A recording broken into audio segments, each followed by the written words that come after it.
Assalamualaikum warahmatullahi wabarakatuh. Sekarang pada bulan kedua belajar tentang sistem organisasi kehidupan, yaitu tentang jaringan hewan dan jaringan tumbuhan. Kemarin sudah belajar tentang sel hewan dan sel tumbuhan. Nah, jangan lupa untuk di-subscribe dan bunyikan loncengnya. Terus sekarang, ayo kita diskusikan. Apa kalian tahu mata yang kalian gunakan untuk melihat telusur dari beberapa jaringan? Nah, apa yang dimaksud dengan jaringan itu? Padahal kita belum bisa tentang jaringan. Nah, apa jaringan? Jaringan adalah kumpulan dari beberapa sel yang mempunyai fungsi dan bentuk yang sama. Jadi kalau kemarin itu sel adalah unit terkecil dalam kehidupan, sekarang jaringan itu merupakan kumpulan dari beberapa sel yang mempunyai fungsi dan bentuk yang sama. Terus sekarang kita bahas tentang jaringan hewan. Nah, macam-macam jaringan hewan. Yang pertama, ada namanya jaringan epitel. Yang kedua, ada jaringan ikat. Yang ketiga, ada jaringan otot. Yang keempat, ada jaringan saraf. Nah, pada manusia, apakah tadi pada mata manusia, dia termasuk dalam jaringan apa saja? Nah, kita nanti pelajari lebih lanjut. Terus sekarang jaringan epitel. Jaringan epitel, apa itu jaringan epitel? Jaringan epitel merupakan jaringan yang melapisi permukaan dalam atau luar tubuh pada hewan ataupun manusia. Terus fungsinya jaringan epitel itu apa? Fungsinya di sini jaringan epitel yaitu melindungi jaringan lain yang ada di bawahnya sebagai kelenjar, penyerap zat, dan penerima rangsang. Terus sekarang itu macam-macam jaringan epitel. Nah, di sini ada gambarnya. Ada jaringan epitel silindris bersilia, pipih berlapis, kubus selapis, pipih selapis, silinder berlapis, dan silinder bersilia atau pipih berlapis. Selanjutnya yaitu letak jaringan epitel. Yang pertama pipih selapis, yaitu di sini bentuknya seperti keramik, tapi dia hanya satu lapis. Pipih selapis di sini terletak pada dinding pembuluh darah, limfa, ginjal, dan selaput jantung.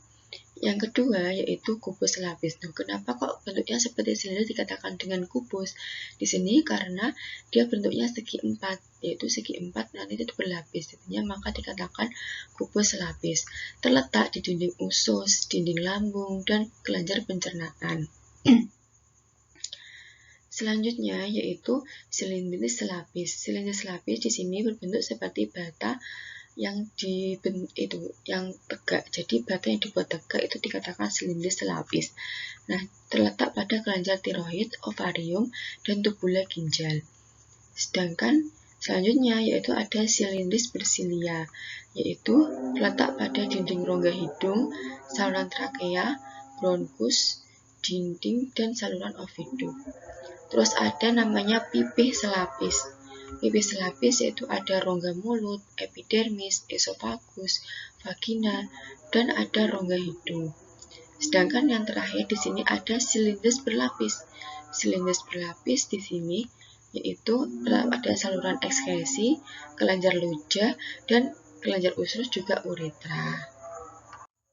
Selanjutnya, setelah jaringan epitel ada lagi namanya jaringan ikat. Nah, jaringan ikat sendiri di sini yaitu ada banyak sekali ya, ada jaringan ikat padat, ikat longgar, tulang rawan, jaringan tulang, jaringan lemak, dan jaringan darah. Pengertiannya di sini yaitu jaringan ikat, jaringan yang menyangga tubuh dan organ tubuh serta menyatukan jaringan-jaringan. Fungsinya apa? Di sini adalah fungsinya untuk memberi bentuk dan penunjang tubuh serta untuk mengikat beberapa jaringan. Terus sekarang macam-macam jaringan ikat. Jaringan ikat yaitu dibagi menjadi dua, yaitu jaringan ikat sejati dan jaringan ikat khusus. Jaringan ikat sejati di sini yaitu ada jaringan padat dan jaringan longgar. Jaringan padat contohnya pada jaringan kulit, dengan jaringan longgar yaitu contohnya pada jaringan lemak atau adiposa. Sedangkan jaringan khusus dibagi menjadi 4. Yang pertama ada jaringan darah, yang kedua ada jaringan limfa, yang ketiga ada jaringan tulang rawan, dan yang keempat ada jaringan tulang keras. Di sini adalah macam-macam jaringan ikat. Untuk lebih untuk lebih jelasnya nanti kalian pelajari pada saat kelas 8 dan pada jenjang SMA. Selanjutnya yaitu jaringan otot. Di sini jaringan otot yaitu gambarnya itu bisa dilihat. Pengertian jaringan otot merupakan jaringan yang tersusun dari sel-sel otot. Terus fungsinya apa saja di sini? Sebagai alat gerak aktif. Jadi terletak itu ada pada rangka tubuh manusia, pada jantung, dan pada itu ada organ dalam.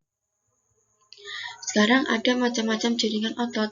Macam-macam jaringan otot tadi dibagi menjadi 3. Yang pertama yaitu pada otot lurik. Jadi otot lurik itu berbentuk seperti lurik atau disebut dengan otot rangka. Di sini itu terletak di rangka tubuh. Yang kedua ada namanya otot jantung. Otot jantung itu terletak di jantung. Sedangkan yang ketiga yaitu otot polos. Otot polos itu berbentuk seperti gelendong.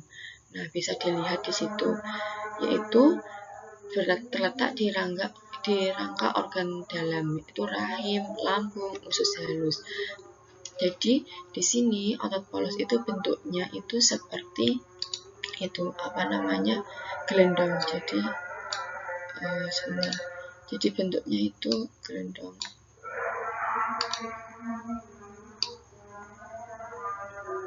Nah, ini adalah bentuk dari otot lurik.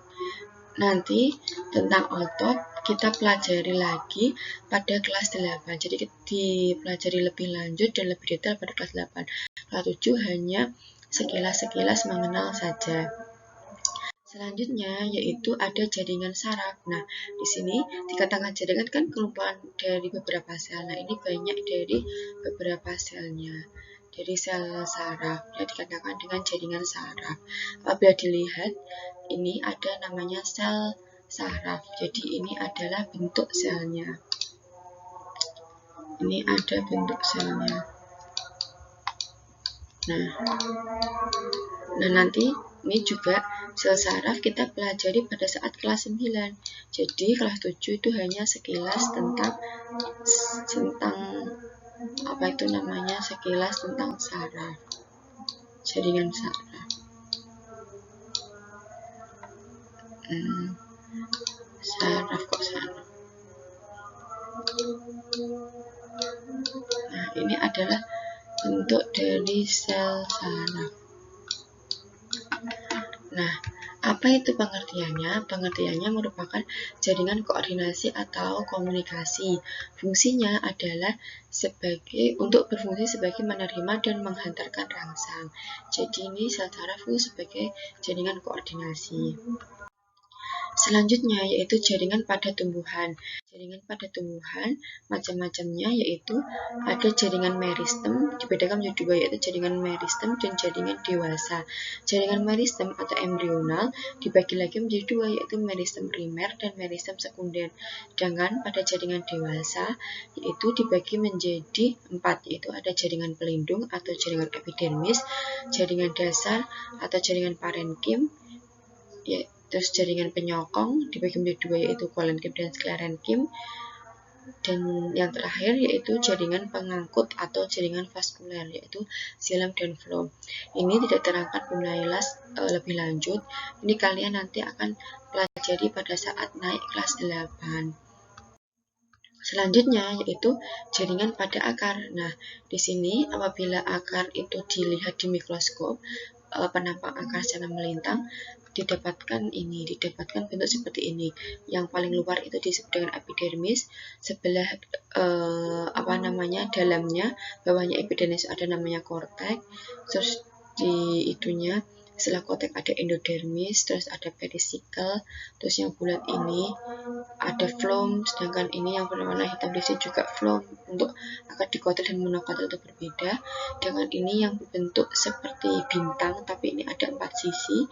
Sedangkan yang sebelah ini monokotil ada yang bentuk bulat yang berwarna putih, itu namanya xilem.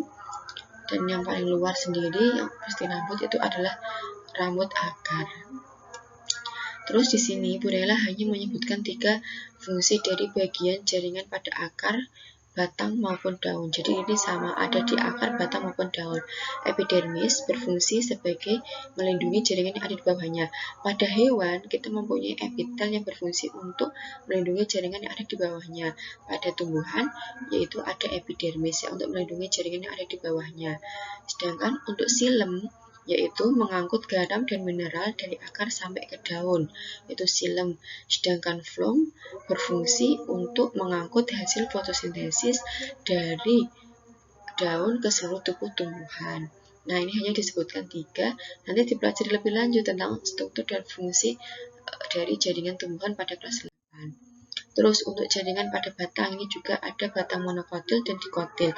Bagian luar yaitu ada epidermis, bagian dalamnya setelah itu ada korteks, terus ada margas pembuluh yaitu xilem phloem, terus ada empelur juga. Nah, apabila dilihat lebih detail di sini ada namanya, nah di sini tuh ada batang monokotil dan batang dikotil. Yang sebelah kiri itu monokotil, yang sebelah kanan yaitu dikotil. Nah, di sini bagian yang ada titik-titiknya ini, bagian dalamnya itu xilem, bagian luarnya yaitu phloem. Ini kalian bisa lebih jelasnya lagi. Nah, ini pada batang dikotil. Jadi bagian ini paling luar itu ada epidermis, setelah epidermis ada korteks, setelah korteks di sini ini ada phloem, bagian dalamnya ada xilem.